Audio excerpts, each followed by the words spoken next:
Hello everyone, welcome to another episode of Behind the Edit. This is episode number 4. Today we are taking this picture of Sarah Adams to this picture. This is kind of like the first photo that put me back on the map on Instagram, which is kind of crazy. Thank you so much for the support that you guys have given to me. Because of this photo and all the recent photos, it means the world to me. Before I get this started, please remember to check me out on Instagram at Miles of Color, as well as Sarah at Sarah Adams on Instagram, and we would love the follow. Check us out, see what's up, see what's going on. We're gonna hop in and I'm going to show you basically exactly how I made this photo. Just so you guys know, this is more of an editing walkthrough. It's not an editing like tutorial, so you're not going to see the step-by-step me clicking away. I'm going to reveal each step and kind of talk about the process, so it's a nice little breakdown. Okay, so with that being said, let's just hop straight into Photoshop and let's get this thing started.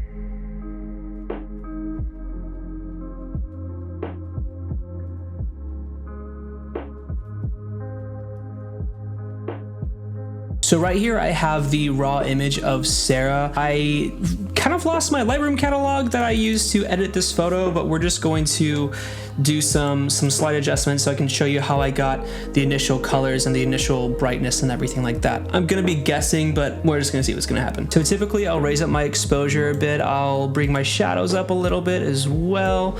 I'm gonna lower my clarity just a little, and then I'm going to bump my vibrance. Okay, so we already have just like a little bit happening right here. I'm also going to bring my white balance down just a tiny bit. That's gonna give me some more blue tones. Since I'm shooting inside, we had some kind of warm light coming down and it wasn't super flattering, so I wanted to make it a little bit cooler and I wanted a blue hue going into this photo. So that's basically why I'm bringing the temperature just a little bit cooler. The next step is messing with my camera calibration. This is like essential to getting like an orange and teal kind of look, at least for me. So I'm gonna mess around with my blue primary hue over here. I'm gonna drag it to the left just a little bit, and you can see how it's like, if I pull it all the way, you can see how it affects the blues. It gives me like a nice teal image right there.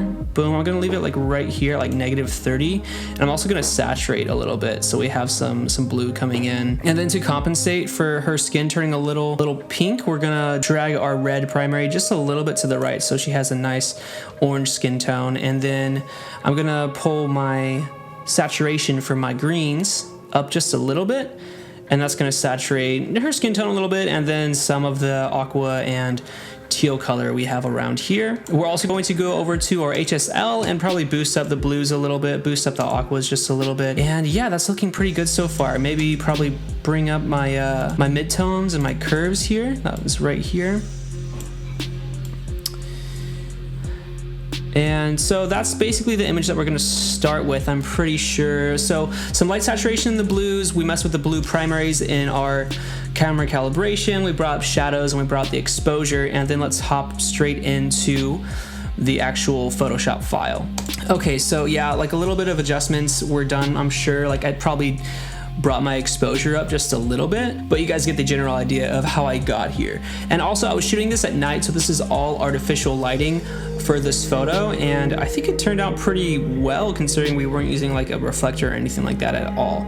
So my first step going into Photoshop is frequency separation. There are a ton of great tutorials on frequency separation. I know local dodging and burning is kind of like the new essential for touch-up, but I still use frequency separation just because it's easy and it's what I know. I will link down below the tutorial that I used to learn frequency separation. I learned by the amazing Jessica Kobasi. She's great and it's such a thorough walkthrough. So check that out if you want to kind of see like what I'm doing and how I got there. So boom. There's our skin. That's what I did here. I'm gonna zoom in just like a little bit so you can see the before and the after. Just like slight blemish cleanups, nothing insane. I did a little bit of like skin tone cleanup, but I wanted to keep her pretty natural for this image. Next thing I did here was I actually added in more black to the ground. So initially we didn't have any of that happening, but I brought it in. I'll kind of show you what I did. Okay, so I'm going to duplicate this layer. Basically what I did, I used the clone stamping tool, which if you click S and you just sample like an area, like I sampled the floor right here, and I just painted I just painted until I had a totally black floor, and I got rid of like just like little blemishes like around here on the ground that I didn't really like, because I wanted less distracting ground. I want more attention set on Sarah right here. And then if you guys can see, if we zoom in here, we have a little bit too much blue in her eyes, so I desaturated them just a little bit, because I don't know, like I'm going to be saturating the image a bit more, and I want to start here instead of having super blue whites of the eyes because they're white. The next thing I did, which is pretty cool and that spiced up the image, is I added some neon lights here behind her. It kind of turned this into like a teleportation almost photo. She was like hopping out of a time machine or something like that. And let me just show you how I made these real quick. So I'm gonna mute this real fast, create a new layer, and I used the pen tool to do this. So click P, and I clicked this edge, and I drug it over here to this edge, and basically just like played with the stroke a little bit. And then once I was happy with that, I added an outer glow.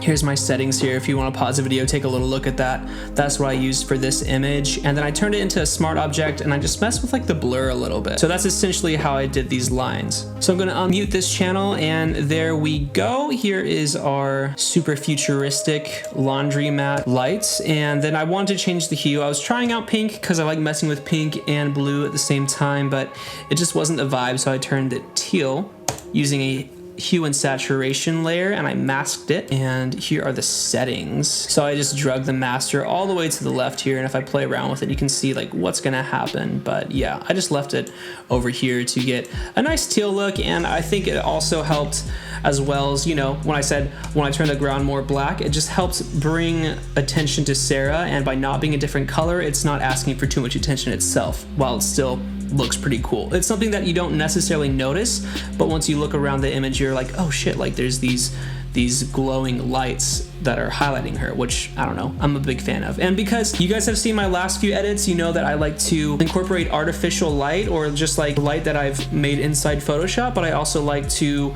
kind of show highlights on her body or my model's bodies to show that the light is actually essentially real, even though it's in Photoshop. So here's the blue highlight. I'm just bouncing this a little bit off of Sarah, but I think just adds like some more realism to the photo. I think it makes it more convincing that these lights are actually here in person, because without it, it's just kind of like they're doing their own thing and she's unaffected by the light. But if I add them in, it looks like she's actually there, like these lights are actually, you know, surrounding her. I think it's really cool. And last but not least, if you guys have watched the last few episodes of Behind the Edit, you kind of know the last little tweaks I do on my photo, and we're just gonna hop in and see what I did, because honestly, I don't really know what I did. We're going to check on my selective color, which it looks like I just changed the purples a little bit, or I changed the blue, I guess purple. Is that what happened? I guess. I usually use it to deepen my blues. I use it to correct skin tones, and I think selective color is really good for that, because you get to tweak each individual color, but you don't have to like go super crazy to get natural skin tones, but also crazy vibrant colors. It's my favorite tool in Photoshop by far.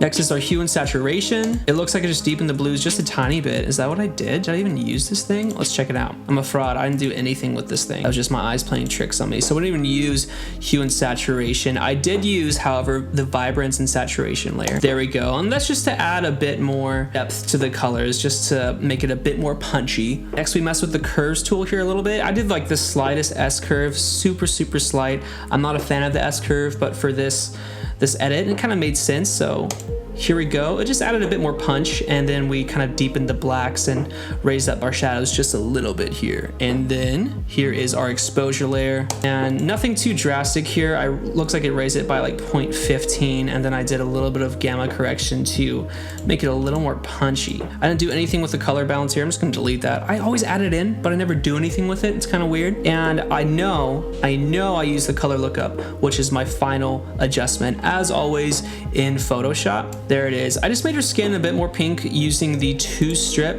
which is built into anyone's Photoshop. If you have Photoshop, this is built in there, which is my favorite color lookup table. I blended it using the color blend mode, and I have the opacity at 37, so it's not super strong. I'm gonna scroll down here, and let's just, you know, check out the before and after. So here's before and here's after. I'm going to share another photo with you guys within the next few weeks that me and Sarah took, inspired by the amazing Ariana Grande. But yeah, for now, thank you so much for watching this episode of Behind the Edit, guys. I am Miles at Miles of Color everywhere online. Please follow me on Instagram and Twitter.